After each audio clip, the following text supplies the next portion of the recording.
Getting it moving this morning. I hope y'all feeling it, man. I was feeling it backstage, man. That was good. Kudos, Miss Renata, man. Took us to church, right? Golly, band's awesome. Thank you, band. So today we are finishing. We don't normally do series usually this long. Here's how we think about this, just so you know. Inside scoop. We live in a world where we all get distracted. Some of y'all are already distracted, actually. You forgot even where you are, what you're doing here. But we usually do series really short because we're so distractible. And we're like, hey, let's do a long one. Let's see how long we can take this going. So this is week 8 and the final week of The Way I See It. So I hope it's been useful for you. It's been a great series. I've thoroughly enjoyed my time here walking through the book of Mark. And we stated this at the very beginning is that the reason it's good to go through the Gospels, and the reason it's good to go through a specific Gospel and what Mark has been trying to tell us is because Jesus didn't just come to die for our sins. We said this almost every week, but he came for something much bigger, and he came to start something brand new. And that brand new thing is the way in which we have relationship with God. Jesus changed all of it. He changed the paradigm. We exist, this church exists, Christianity exists because of what Jesus did 2,000 years ago. And so we're still in the wake, in the aftermath of what Jesus did on the cross and walking out of that grave. And so these are the stories. These are the real life, live account stories. And that's so powerful because these accounts aren't hundreds of years later. They're just a few decades later. And that's what's so powerful that we talked about this, that Mark is just the written down accounts of Peter's messages. And so that's super cool. Peter would go around preaching and teaching about Jesus, had a scribe walk with him, named Mark, and Mark would write this stuff down. So in this final week, I want to start out by talking about value. Value. Who loves a good value? Any bargain hunters in the room? I'm married to a bargain hunter. I think she comes from a family of bargain hunters. They are super good. I have to be honest with you. It isn't that I don't like a bargain. I just don't have the patience. I just don't have the patience. You know, like some of you, any of you just hate shopping? Anybody in here just hate shopping? I just want to walk in. I want to see it. If it's on sale, that's great. And then I want to walk out, right? I don't want to shop. I want to walk around. I'm totally the husband on the phone, in the store, in a chair. You know, that's how I shop, in a chair, right? As the wife flutters around and does the value shopping anyway. But I'm thankful for her because she saves us a lot of money. But here's the thing. We all have different categories of value. And here's one we all can agree upon, like, say, financial value. So whenever I hold up this, right? Where's my camera? We can hold up this. Everybody can see that. That is $5. Now, this holds value, and we can all agree on its value, right? Because it's set. It's something that's set. Now, the interesting thing, of course, is this doesn't go as far as it used to, right? Remember those days? Remember those days back in the day? Now you can barely afford a Happy Meal with this. Like, this doesn't have actually as much value as it used to be. Isn't that funny how that works, right? But this holds value, and we would all agree that this is valuable, but is not as valuable as this one. Now, this one also has a 5 on it, but the accompaniment of a 0 means, yes, I can at least afford a Big Mac now, right? You know?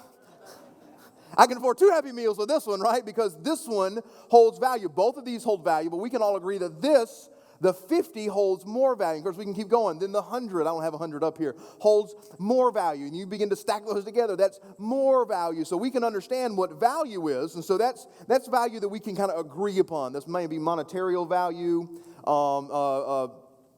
physical value. But then there are things that have emotional value, like maybe family traditions or maybe family stories. I tell you something, I brought this here. I'm not going to open up and read it because it's too mushy, but this holds a tremendous amount of value to me. It probably doesn't hold any value to any of you, partly because you don't know what it is, but this is a love note that my beautiful wife wrote me when she was in college when we were dating and we had to have a long-distance relationship. And so because I'm an awesome husband, I kept this now for going on about 11 years. So not only does this serve as an illustration, it also gives me brownie points because look at there. Take note. This is how you do this. But this holds a lot of value to me because even as I read it this morning, this reminds me of just such both a tough time because we were apart, but also a beautiful time. And this thing here has also led to 2 beautiful children that we have. And so this holds a lot of value for me, but it doesn't hold any value for you. But we all have things like that, right? We all have maybe family traditions or memories or sweet things that, are sentimental, right? Some of us are certainly more sentimental than others, but all of us have something that is sentimental. It could even be like a smell, man. That just reminds me of mom or dad or grandma's house, or that reminds me of summer, and that just reminds me of these memories. These, they're emotional value things, right? Well, here's the thing. First, if we're going to talk about value, I just want to kind of get that open and out so we can understand what we're talking about. Value, some things we all understand has the same value to most of us. Other things only hold value to us individually. But here's the thing.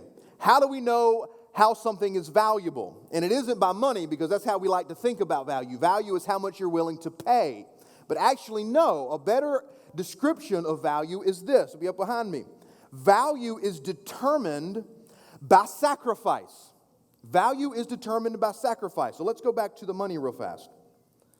What do you have to sacrifice to have this? Time, right? Maybe some of your talents. Maybe a season of your life to get an educational degree, right?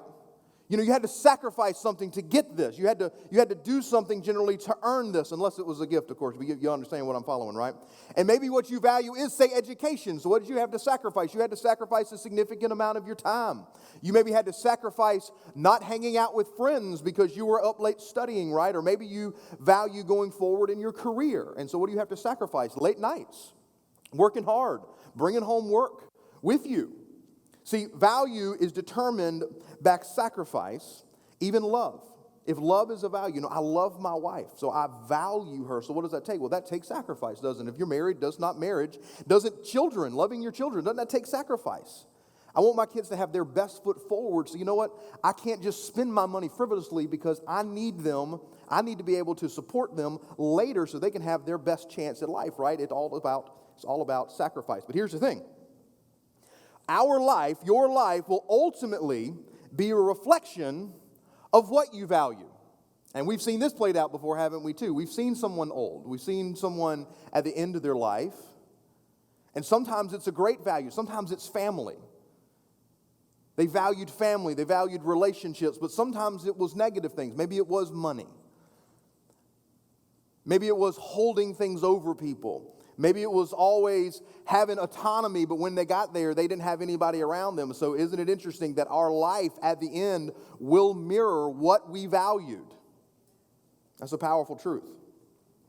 So what are we valuing? Are we valuing wealth, prestige, family? Family is a good value, isn't it? Others? What about when it comes to valuing God? So what I want to talk about today is this specific question. This is what I want you to ask yourself. You can write it down, or you can go to the sermon notes. It's all on the website, mycornerstone.me, and just swipe over to see message notes there.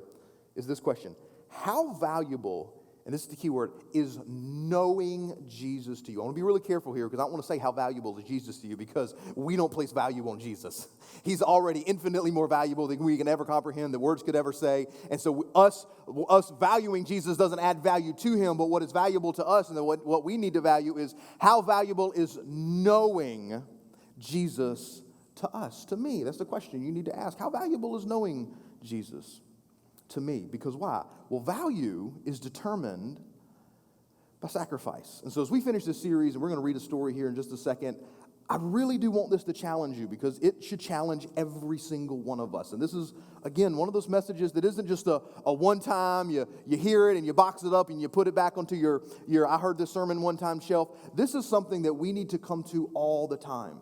Because as life changes, so do our values. And so what I value now as an early 30-year-old is certainly different than what I valued as an early 20-year-old. And same thing for you as you find yourself in your season of life, with your kids the way you are, with your job the way it is. Values can change. Family dynamics change. You lose people. We gain people. Life changes, but we always need to have this focus on, well, what am I really valuing? Because at the end of my life, it will show me, and it's too late to change then for most of us. So here's what we're going to do. How valuable is knowing Jesus? We're going to read a story, and I do have to make a disclaimer. We've been preaching through the book of Mark, right? And this account is in all four Gospels, actually, in Mark and Matthew, I believe. It's almost identical word for word because they were probably using similar source material, and Peter may have even been that source material, so that's why sometimes the Gospels can have almost like the same wording. John also has it recorded, but John has more information. And so instead of reading it in Mark and then saying, well, then in John we find out, I'm actually going to read it in John, but we're technically finishing Mark. Everybody clear about that? Clear as mud? Everybody with me? Everybody follow me? Nobody zoned out here? Perfect. Let's start reading. It's up on the screen here. John 12, 1 through 8. Just got to keep moving, folks. Got to keep moving. All right. 6 days before Passover, Jesus came to Bethany, where Lazarus was. Oh, Lazarus. That should ring a bell. The one, luckily John tells us, the one Jesus had raised from the dead. This had literally just happened. Like a few days before, Jesus had raised Lazarus from the dead, and now they're all hanging out at this place. So here we go, verse 2. So they gave a dinner for him, for Jesus there, and Martha was serving, which is so funny because where have we seen that before, right? What was Martha doing the last time we saw Martha? Serving. Obviously, Martha was a doer. Any type A's in the room? Any Marthas in the room? Amen. Everybody else is sitting down watching TV and talking. What you doing? Working, right? Getting it done. I'm thankful for y'all because I like to talk. Anyway, side story. Not a Martha here. Much more of a, anyway. Martha was serving him, and Lazarus was the one reclining, because what do you have to worry about if the man who just raised you from dead is in the room? Nothing. Now, I bet he was reclining. I bet that was the most chill guy ever. Because like, hey, Lazarus, what you doing today? I don't know. Not dying. What are you doing, right? Not being dead, right? Anyway, hanging out with Jesus, right? Anyway, so then this is where the tension begins to come in. Mary, so we remember Mary, what did we see last time? What was Mary doing? Martha was working. Mary was sitting at the feet of Jesus, listening, talking, having conversations. Get to work, Mary. Anyway, so here we go again. But this time she ups it a level. Mary took a pound of perfume. It was pure and expensive nard, which is a type of ointment. She broke it, actually doesn't say here, but she broke the whole canister, anointed Jesus' feet, and wiped his feet with her hair. Now, to be honest, we should read that and go, okay, a little awkward, if I'm honest, if we're all just sitting in a room and all of a sudden this has happened. I'm not going to lie, there's a little bit of awkward tension in the room. Remember, a little awkward turtle happening here. It's okay to think that. So the house was filled with the fragrance of her perfume. Verse 4, then one of the disciples, Judas Iscariot, right, who was about to betray him, which I love that John just like threw that jab in there, not just Judas Iscariot, the betrayer, said, verse 5, why wasn't this perfume sold for 300 denarii and given to the poor? Now that's significant. 300 denarii in this day and age, if you were to backtrack it and back into all this stuff with the money, that's like a year's salary for an average worker. So whatever the average income of today would be, that's how much this stuff cost. It was expensive.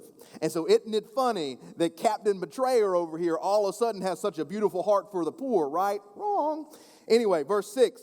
He didn't say this, so John interjects into the story. He's kind of like the narrator. He pulls back and says, all right, folks, listen. He didn't say this because he cared about the poor, but because he was a thief. Ooh.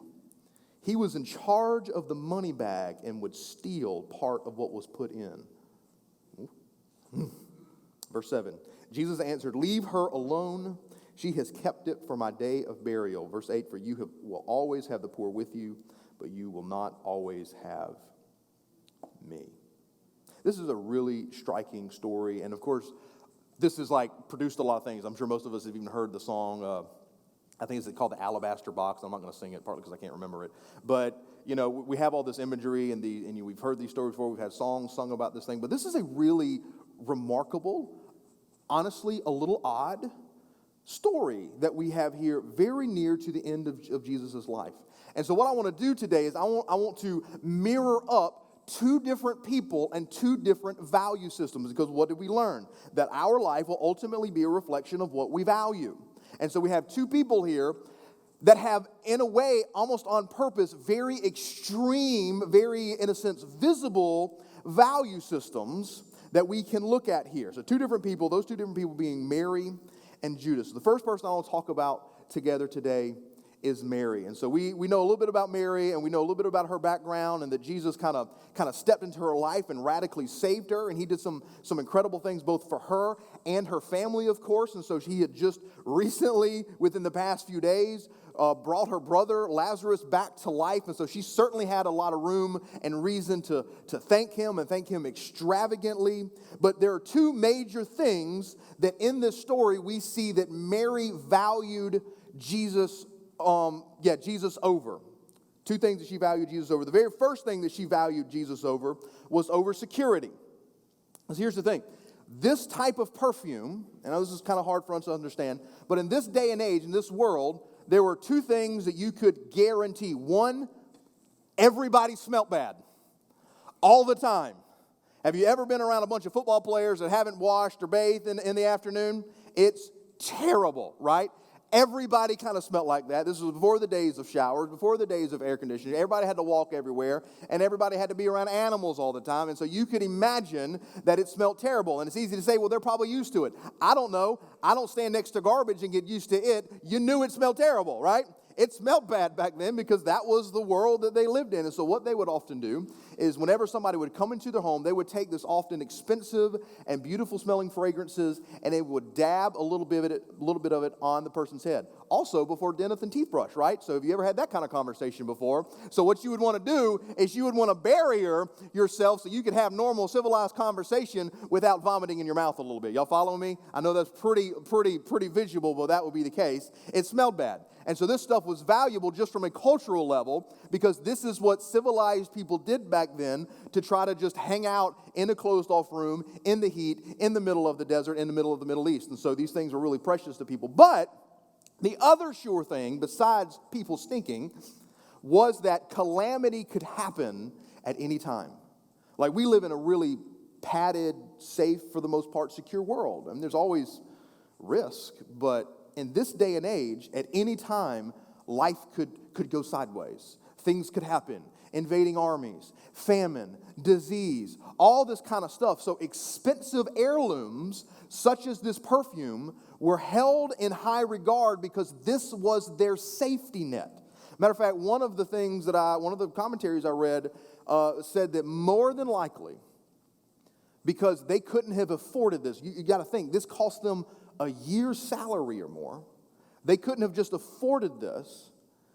That this was probably something that had been passed down and stood as the security blanket for the family. So that when disaster struck, this stuff was worth a lot to anybody. So if you had to go on the run or you had to feed your family, you would sell this. And it would give you almost a year's wage worth of income that you could go and then live and survive on. This was precious. This is like life insurance, but while you're still alive. And so all of a sudden we have in this scene that Mary comes in, and this is what it says. That Mary took a pound, this is a lot of stuff. Pure and expensive nard, verse 5, or she broke it, but here's the thing. Why wasn't this perfume sold? It could be given to something else. And see, already there's a voice of dissension before we get there. So she brought forward her security. See, the thing is that when we come to Jesus, and when we say we value Jesus, we do, along with a lot of other things. And so I think if we were to set a shelf or we were to try to build a diagram, what we would often do is we say, well, I don't necessarily, and just being honest, I'm going to say this about myself. I really value Jesus in a spiritual sense, but I often really have a hard time believing that he can take care of me physically or that he's my ultimate security. Because we live in a world, in a culture, where we are so well taken care of and even have people telling us how to make plans. And it isn't that we shouldn't make plans. But what happens is that we wind up getting held back because we're called to maybe do something or go somewhere or talk to someone and we're not willing to trade over that security. Because what do we really value more? We value Jesus? Well, yes. But do I value Jesus over my security? Well, no. So what Mary did in this extravagant show of thankfulness and worship, that's really what she was doing. I think actually Mary in the story was a step ahead of everybody else. I think she understood something, not necessarily what Jesus was about to do, but she understood on a deeper level of who he really was. And see, we live in this culture where we want Jesus to do for us. And so what we value isn't who Jesus is what he can do. And what Mary did in this, she says, Jesus, even over my future security, I value who you are to me. This was not a plea for blessing. This was not a cry for help. This was, Jesus, you have already done so much. You deserve the best that I have. You deserve it all. Jesus, you're over everything. You are over even my need for security. Jesus, if I can bless you in this moment, let me bring that to you. And see, again, value is shown through sacrifice. And maybe money is a bad example here, because again, I'm not saying that we of course need to like go and like sell your retirement. It's like, Jesus, I'm giving it all away. You need to feed my family tomorrow. No. I think all that stuff, we're supposed to be wise and prudent and be wise with our finances, but we are supposed to be generous. But here's the thing. Maybe your security has nothing to do with money. Maybe your security is actually another person. Maybe it is a thought pattern. Maybe you are still working at that job that you're so miserable at, and you know that God has called you to do something else, but you don't value Jesus enough to say, Jesus, I'm going to follow you regardless of the cost. I'm not just going to sit here. I'm going to be obedient because I value you over even my own security, over tomorrow. And Jesus has already told us that, listen, God takes care of the flowers. He takes care of the birds. How much more will he take care of us? Remember that parable that he talked about? How much more will he take care of us? But it's still so hard. And we need to be asking ourselves, what am I sacrificing to? What am I sacrificing for? Am I valuing my security, my future? Because I think sometimes it is easy. It is easy to make a plan for our life, for your kids' lives, for your future, and then to say, Jesus, I have made this plan. I want you to bless it for me. Instead of saying, Jesus, I'm coming to you wanting to serve you, and I know you will bless me in it. That's really what Mary did. In a weird way, this almost seems rash. But I think that's what love does, doesn't it? How many of y'all can remember, man, being a teenager and being young and in love? Remember how irrational you were? Like, you are stupid irrational. No offense to any teenagers out there who are in love, but you are. I'm sorry. And one day you're going to look back and listen, I kind of married my, in a sense, high school sweetheart. I mean, we've been together for a very long time. And so I can even say, hey, it worked out for us, but I'm still looking back, man, sometimes, I mean, we just, did things like staying up late talking on the phone and not even hardly say anything, right? Because you just do stuff like that, right? Because I just want to hear you breathe. I love you so much, right? Just, what are you doing? Same thing I was doing 10 minutes ago. Okay, good, right? You do irrational things. Here's the thing. Now that I've been married 9 years, I still love her to death, but I'm not listening on the phone. It's like, all right, are we done? Okay, good, right? You know what I mean? It's just kind of how it works now because we're busy and life is busy, but you do irrational things when you're desperately in love. And I think the thing that I fear for a lot of us that we all need to question is, do I really know more about God, or have I actually ever really been in love with him? Because you can know something and care about it, but it's still not love. And maybe that's not the greatest example, but I do want to put it like that when you love somebody, when you see how good God has been to you, it ought to come with a little irrationality. So the first thing she valued was security. And value is determined by sacrifice. Number 2, she valued Jesus over her reputations. I want to read verse 3 again. We're all just kind of camping out on verse 3. Then Mary took a pound of perfume, pure and expensive nard, anointed Jesus' feet, and wiped his feet with her hair. So in this time and culture, a little history, in this time and culture, you could have something that, I know when I use the word slavery because this country has obviously a terrible history with that, but in this world, history did look a little differently. And because they didn't have like debt collectors and stuff back then, if your family went into debt, you would have to go into servanthood to pay off that debt. That's just how it worked back then. So it wasn't the kind of slavery that we understand and hear about. In our culture, it was different back then. And one of the things that Jewish law said that even your servant could not do, because it was beneath them, basically, is they could not take the sandals off of your feet. You had to take your own sandals off.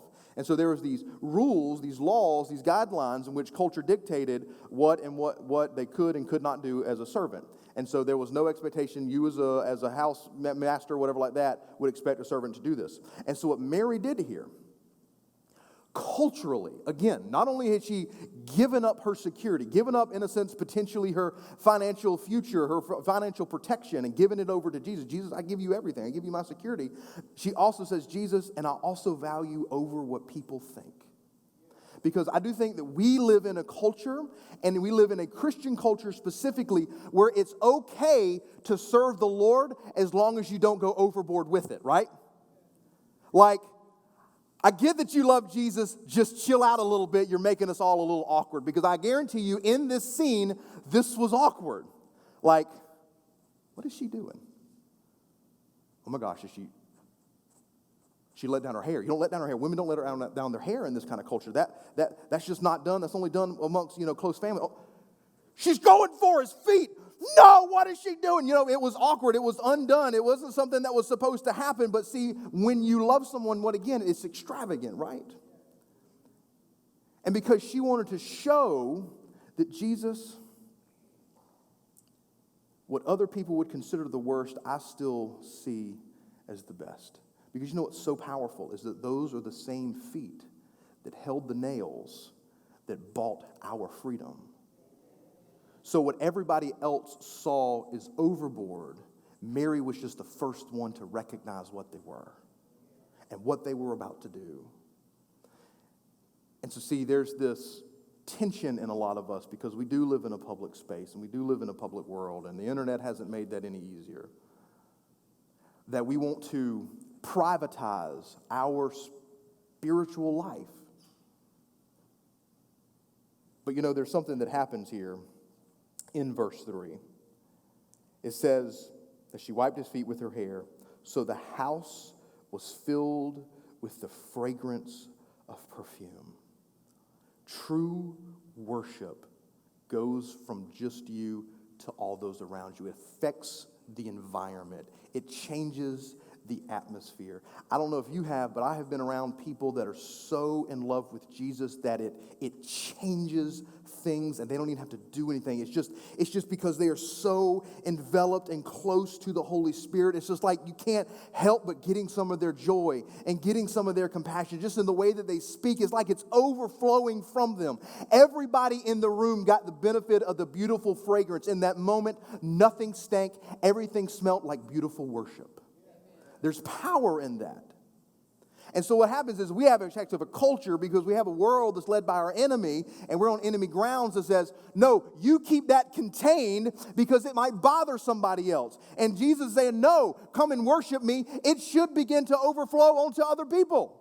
People should know, your spouse should know, your kids should know that you're passionately in love with Jesus. If they don't, that's the problem.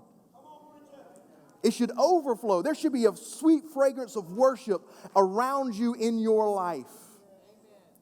And here's the thing. I do want to split this. I'm not asking you to be jerk, shove it in your face Christians, because this isn't it. Here's the thing. In a weird way, it's almost like Mary didn't even acknowledge that anybody else was in the room. She let Jesus defend her against Judas, by the way. She did not speak up for her own accord. So sometimes we are arguing for our cause, and we just need to be quiet. People won't agree with you. That's the whole point. If you want people to agree with you, that's what you value over Jesus. And you need to recognize that. But if you value Jesus over reputation, over what culture thinks, because we are going to be opposite of culture in a lot of things. You're going to have to raise kids that are countercultural in a way. You're going to have to work in a workplace, and you're going to have to stand up and say, sometimes this isn't right. I will not be a part of this. Listen, if you're a young person, and if you value reputation over Jesus, you're going to find yourself in a situation, and because you don't want people to think poorly or think you're some fanatic or here's the holy roller, you're going to give in to things, and you're going to lower your standards of morality in some way for people who don't really care about you. I'm about to say like you, but they might like you, but they want to pull you into what they're doing to justify their own mistakes. Don't do that. Don't do that. We who have lived a little longer can look back and say, I made decisions for people that I don't even talk to now. I don't even know where they are in life. How foolish to make a decision based on somebody that is not for your best future, but Jesus is. So what are you valuing? Mary valued security. She valued reputation.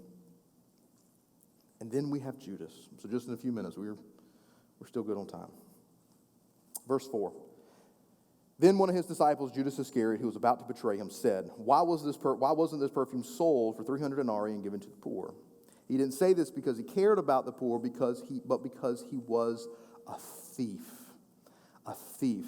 I can always tell you, I can promise you that anytime you begin to value Jesus over other things, there will always come a thief.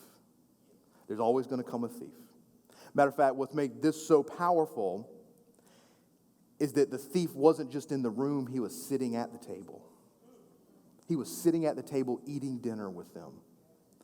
And so Judas wasn't just a thief of money. He was trying to steal her focus and her worship. He was trying to steal what she valued. She was trying to say, Mary, you are so foolish. You just wasted that. And then he even turned it, because thieves are manipulators, he even turned it to something that he knew everybody would agree with, right? He didn't say like, why didn't you put that in the bank? Why didn't you put that back on the shelf, Mary? No. Mary, I don't want you to keep that for your good. I still think you should give that away because you don't deserve that anyway. Mary, you should have sold that and given it to the poor. And by the way, I'd have put some in my pocket too, because that's what a thief does. And again, this can be a person in your life.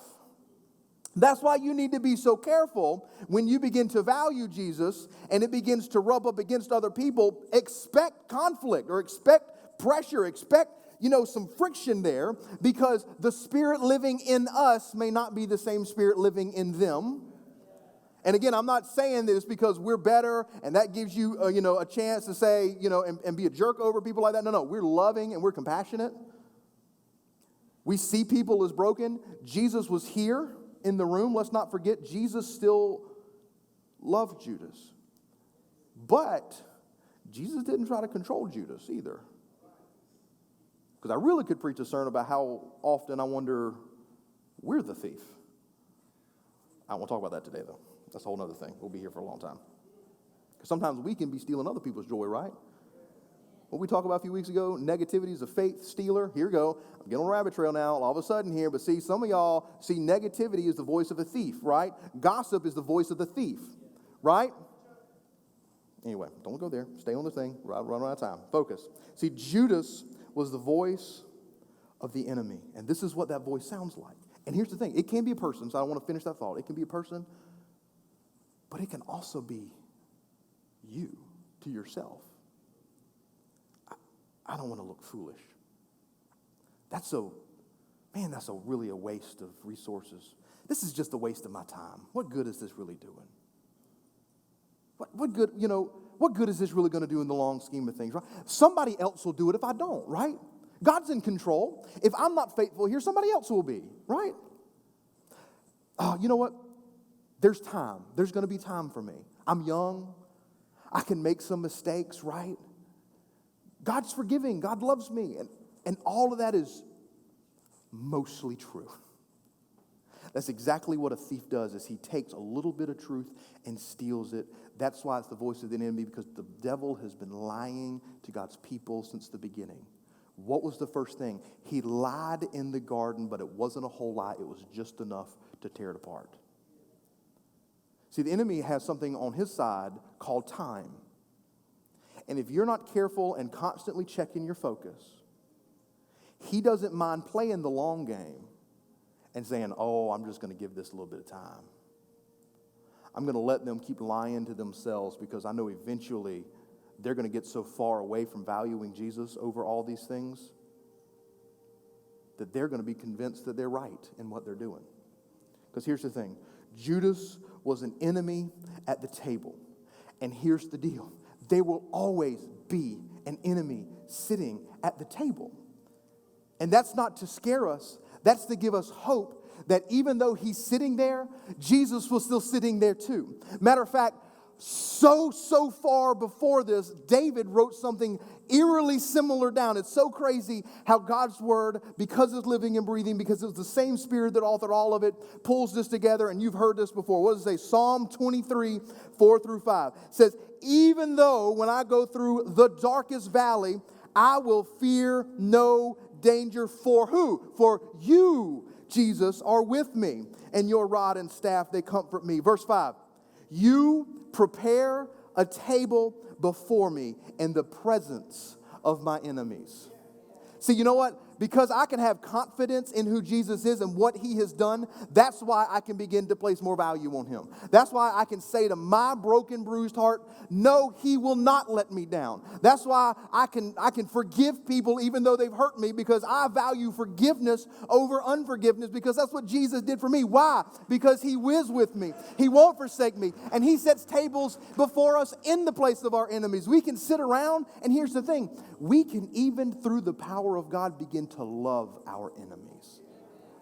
That's how you change the world.